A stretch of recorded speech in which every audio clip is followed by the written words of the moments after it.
that we know each other, I'm going to screen share again. We're missing Sarah Friedman, who is playing the role of secretary, and she cannot make it today, so I think I will try to move the conversation forward. So I think the first thing on the agenda is approval of January 7 meeting minutes. I move that we approve the minutes. Is there a second? I second. Okay, so the voting members, please raise your hand if you approve. Okay, everybody approves. So if announcements, I think most of you got the email if you were on the ASPA panel, but our chapter has the slot that we can submit the proposal for an ASPA conference panel, and we are now accepted to attend the ASPA 2021 virtual conference. So I guess we now have to sort of try to do some promotion and contact some of the panelists, making sure that people know that there is an ASPA Cascade chapter presentation. Okay. So here in the view, and Sarah created an annual report, and it was sent to all members, if I remember correct. Rebecca, did you get it? Yes, yes, I did. And so the main points are highlighted in the annual report, but I think I can show you.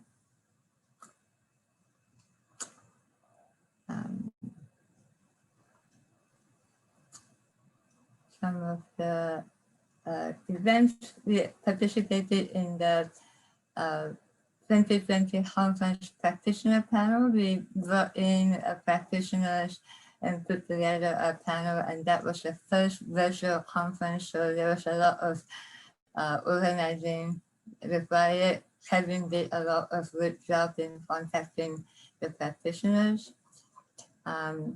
We sponsored the 2020 Funders Fellows.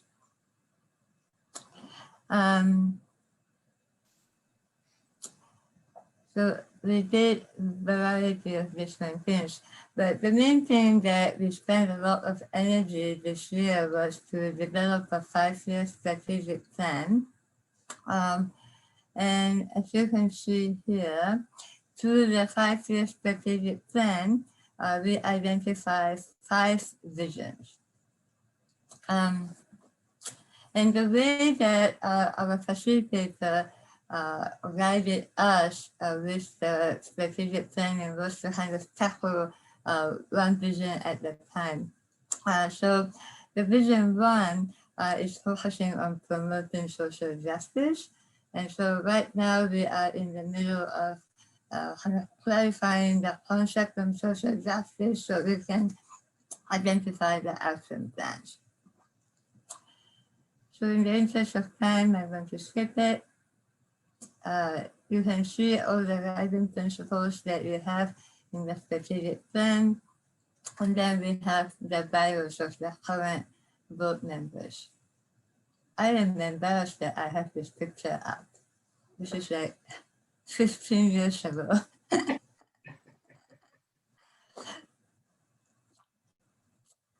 All right.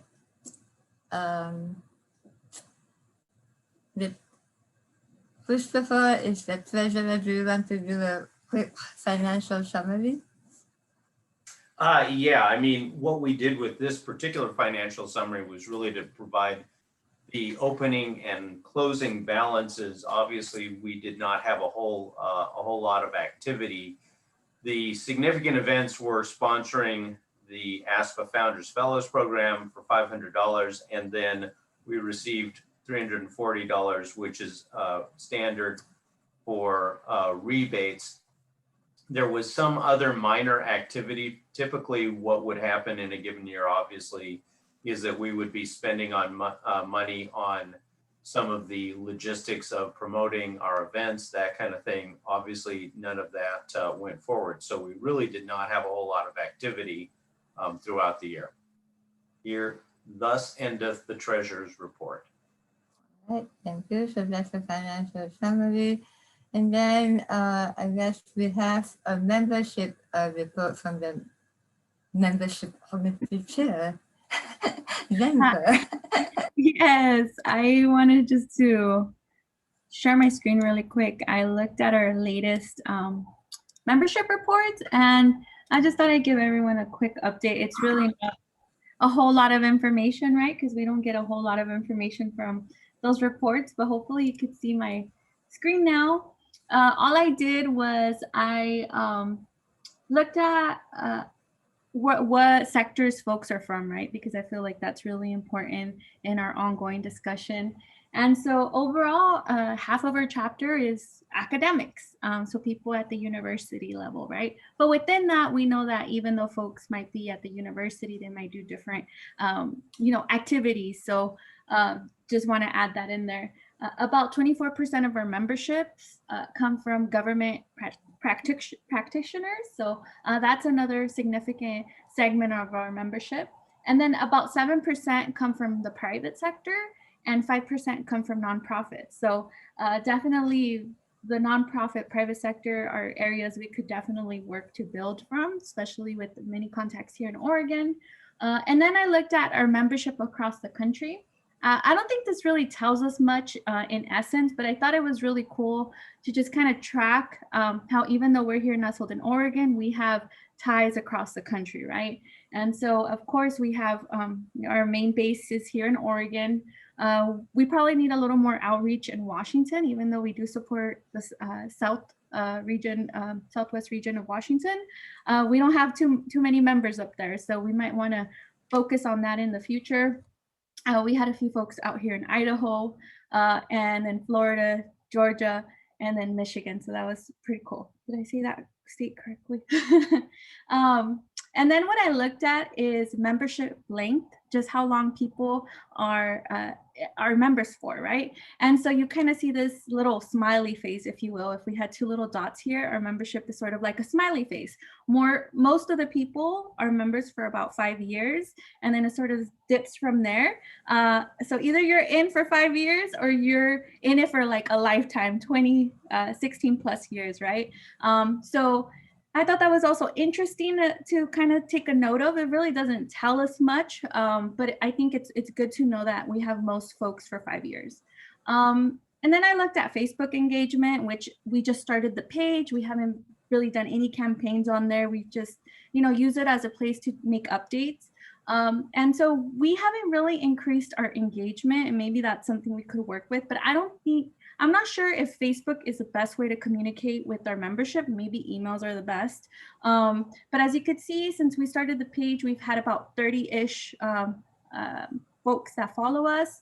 Since then, we've only kind of hit 57 or so. So we're not even at the 60 mark. So that's important. It tells us a lot in terms of what social media, what role social media plays, right? So I think maybe email. I don't know if this would look different if we had Twitter. I really don't know. Maybe there's some other spaces where we could connect to our membership. And then, I'm sorry.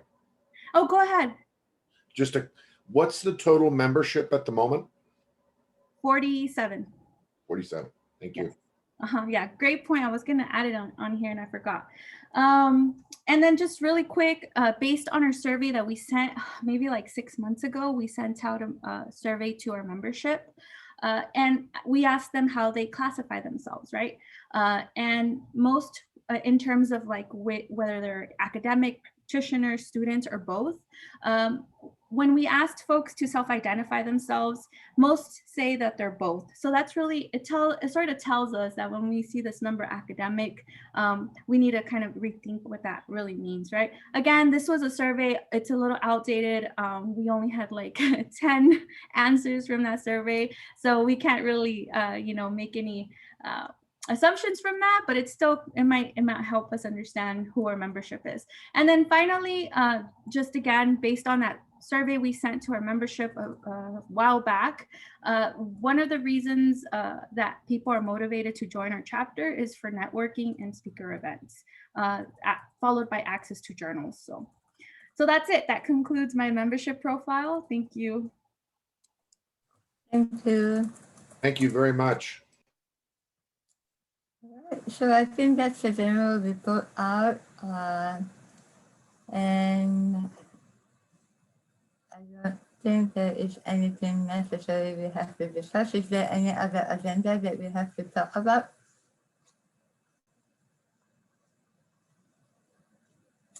As part of the annual meeting? No? Rebecca, do you have any questions? No, I appreciate the information. Well, thank you. And thanks for coming to the membership meeting. We were worried that this is going to be another board meeting. Happy to represent. Caught me on a If good you want day. to interrogate the board, or Yeah. in turn have the board interrogate you as the one member at large sitting in the room, the virtual room. You know, I'm in preparation for Oregon session. I'm very well versed at being interrogated at this There point. you go. So please feel free. But no, you guys are fantastic, and I really appreciate the leadership. All right. Okay. Then I think with that, we will adjourn the annual membership meeting. Thank you very much. The panel discussion will start at 5:30, and hopefully the members and others will attend.